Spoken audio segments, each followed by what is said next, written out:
Olá, tudo bem? Um fraterno abraço. Hoje, em Vivenciando Chico Xavier, vamos refletir a mensagem na edificação pelo Espírito Irmão X do livro Lázaro Redivivo, rogando aos amigos espirituais que nos iluminem para que possamos juntos conceber o entendimento das mensagens que amorosamente se dedicaram e se dedicam para nos despertar para a vida. Tenho observado nos nossos confrades muitas indagações sobre o atual ciclo que estamos vivenciando. E nosso irmão X, nessa maravilhosa lição, nos traz os devidos alertas.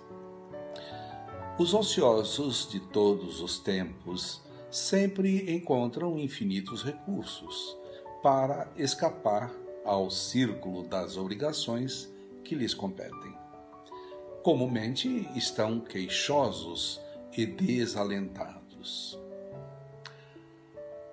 Para eles, os melhores cargos estão providos no templo do serviço em que trabalham. As maiores realizações já foram levadas a efeito. As estações do ano trazem variações decisivas que os compelem à permanência no lar. As relações sociais são algemas que os agrilhoam às longas conversações.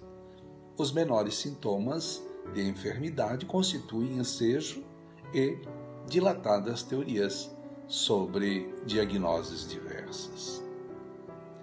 Estão rodeados de obstáculos e não realizam coisa alguma.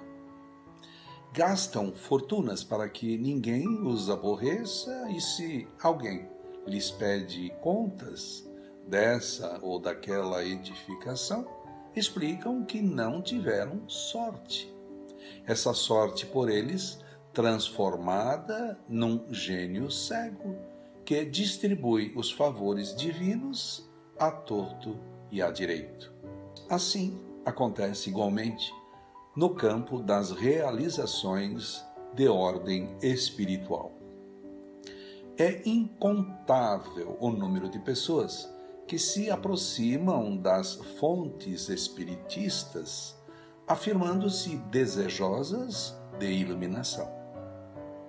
Querem as bênçãos da esfera superior, desejam aquisições mediúnicas, pretendem participar dos serviços de auxílio.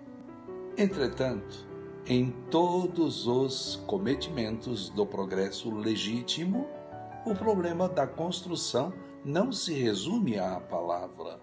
É necessário dispor de material efetivo na concretização dos propósitos elevados. A casa reclama pedra e cal.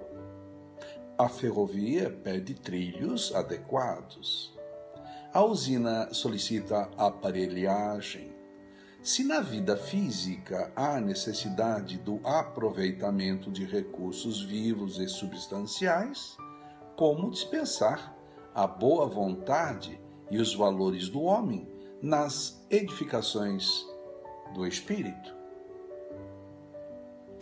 Inúmeros corações dirigem-se a nós, suplicando auxílio, mas como lhes ministrar o socorro fraterno? Esperam que as almas desencarnadas lhes tomem a iniciativa, subtraindo-os a toda espécie de responsabilidades e preocupações. Que movimento doutrinário, porém, seria esse em que os amigos experientes, a pretexto de proteção e socorro, instituiriam o regime da irresponsabilidade e da preguiça sistemática? Estariam os mortos tão desocupados, não recebendo da vida outra obrigação que essa de converter a grande universidade da existência humana em simples jardim de infância? Bondosos amigos nossos comparecem às reuniões do Espiritismo e aguardam fenômenos estupefacientes. Intentam consolidar a fé e se dizem necessitados de paz íntima, todavia. Esperam as manifestações maravilhosas dos desencarnados, como se todas as suas construções interiores dependessem disso. Às vezes, recebem o que pedem, mas ficam na situação do espectador que se espantou no circo, vendo as acrobacias do atleta dançando numa corda frágil a 15 metros de altura, ou contemplando, boquiaberto, o mágico que engole fogo. Findo o espetáculo, volta para casa, a fim de atender às obrigações pertinentes à família e à rotina da luta redentora. Ocorre o mesmo nas observações espirituais. Terminada a injeção de emotividade, o estudante, o crente e o investigador regressam ao campo habitual, onde os deveres cada dia lhes aguardam o testemunho de amor e compreensão.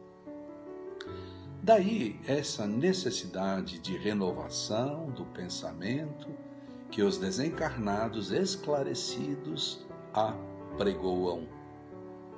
Daí essa necessidade de renovação do pensamento que os desencarnados esclarecidos apregoam. Muitos companheiros se aproximam de nosso plano e pedem qualidade de cooperação, esquecendo-se, porém, de que eles são portadores delas. Apenas necessitam dilatá-las com educação e proveito. Esse desenvolvimento, contudo, não pode ser uma realização do exterior para o interior, não. São os espíritos que desenvolvem os médios, e sim estes que apuram as faculdades receptivas, alargando as suas possibilidades de colaboração e valorizando-as pelo estudo constante e pela aplicação própria às obras da verdade e do bem. Quer dizer de uma pessoa que aspira ao diploma de médico detestando os doentes? Como apreciar o falador pedante que deseja cooperar nos serviços da sabedoria, mantendo-se nos círculos escuros da ignorância? Outros propõem-se a receber a luz brilhante do cume, entretanto sentem receio do caminho. Temem as pedras, os espinhos e as serpentes prováveis, talvez ocultas nas várias regiões que separam o vale da montanha. Obrigá-los a ajudar o enfermo, a soletrar o alfabeto e a fugir das tentações não é atitude compatível com a lei de vida e liberdade que nos rege. O próprio Jesus, segundo a venerável lição do evangelista, permanece à porta e bate. Se alguém abrir, ele entrará com as bênçãos divinas. Ele, o Mestre, traz a sabedoria, o amor, a luz e a revelação, mas não tem a chave que pertence ao aprendiz, filho de Deus e herdeiro da vida eterna, como ele próprio. Poderia efetivamente violentar a habitação e destruir o impedimento? Foi o Cristo, Senhor e organizador do planeta, que forneceu ao usufrutuário do mundo a matéria-prima para a edificação temporária em que se mantém. Mas, administrador consciencioso e justo, sabe que, acima de tudo, permanece a autoridade do Pai. E espera, nos casos de rebeldia e endurecimento que o doador universal se manifeste. E, por vezes, a ordem suprema é de bombardeio demolidor. Aí, então, não há necessidade de chave para a abertura. Os impactos diretos do sofrimento modificam a habitação apenas com a circunstância desagradável de que o dono, por muito tempo, se aprisiona na perturbação e na dor, antes de retomar a oportunidade de nova construção. Roguemos a Deus, nosso Pai, amoroso, misericordioso e justo para com todos nós, seus filhos. A Jesus, nosso irmão, mestre querido e médico de todas as almas.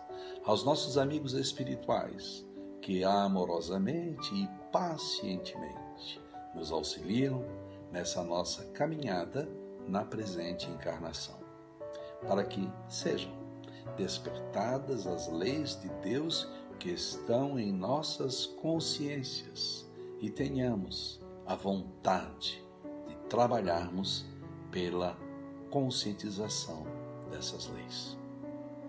Até uma próxima oportunidade, sempre com Jesus.